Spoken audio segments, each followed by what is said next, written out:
How's your energy, Southern Arizona? After 2 weeks of some of the smaller schools taking the field in a game or two, we are now back into full swing with the majority of teams here in Southern Arizona smacking helmets tonight. Good evening to you. I'm Paul Cicala. And I'm David Kelly. Welcome to the first edition of the 2022 Friday Football Fever, one of the most in-depth high school football shows in the border Southwest. We have some big matchups tonight, including the Battle of the Boot between Miranda and Mountain View. Also, we have Tucson's old school rivalry game between Cholla and Pueblo High School, while we'll also bring you highlights from 16 different teams tonight. But first, let's begin with a high school coaching legend, Jeff Skurin, coming out of retirement.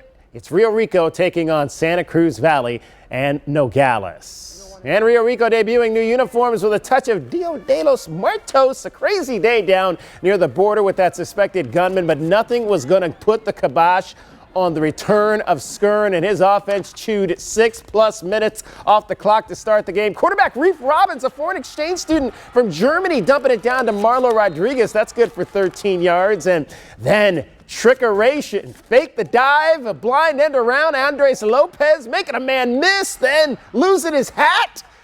That's going to get you a few extra flags there, as well as a face mask. This is a rivalry after all. That drive got down to the 3-yard line, though it stalled. The Apaches defense with a chance for a takeaway. Ugh! Arturo Alvarez can't corral it. Nobody puts Nogales in a corner. Well, unless you're Rio Rico, because their stadium is still under construction. Nowhere to sit. Fool me once, shame on me. Try to fool me twice. We're taking the football away. Alvarez punches it out. Daniel Molina pounces on it. But this night would belong to the construction zone workers of Rio Rico. The Hawks win the rivalry game for the first time ever. 10-zip was the final. Congrats, Coach Skernauer, in the old school Tucson rivalry along the Santa Cruz River. It'd be Cholla High School hoping to steal a win at Pueblo. That's what's cooking.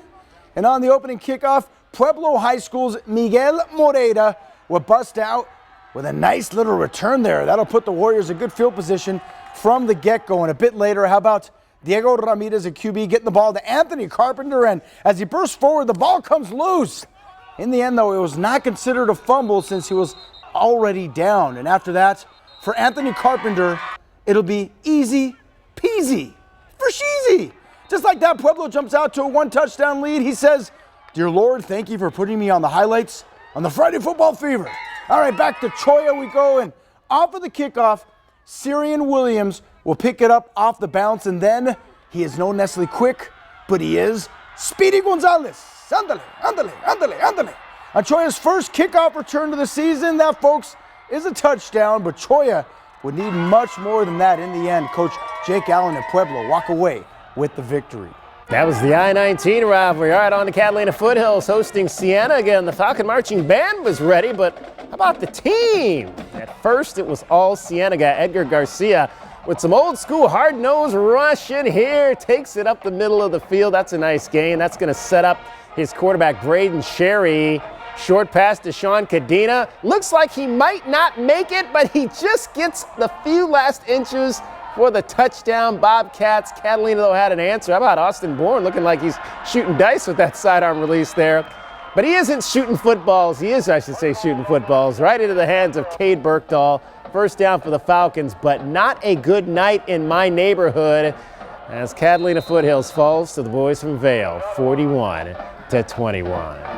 A tough one for Coach Daniel Saenz at Catalina Foothills, hoping to take care of business on the north side. All right, it was a big night on the campus of Flowing Wells High School as well. Why is that? Well, the Caballeros will be breaking in their newly renovated stadium after spending much of last season at other venues as construction continued. And hoping to spoil the Caballeros home opener, Coach Jorge Mendeville and Amphi High School. And here's the new stadium packed with Caballero fans as Flowing Wells jumped out to a 14-0 lead as the second quarter winded down. Amphi is in Caballero territory, and the ball gets loose from Amphi quarterback Imonal Silva, but he was ruled down as the play is dead. And after that, Seth Mevida is at quarterback. He'll be sacked by Tanner Kennedy.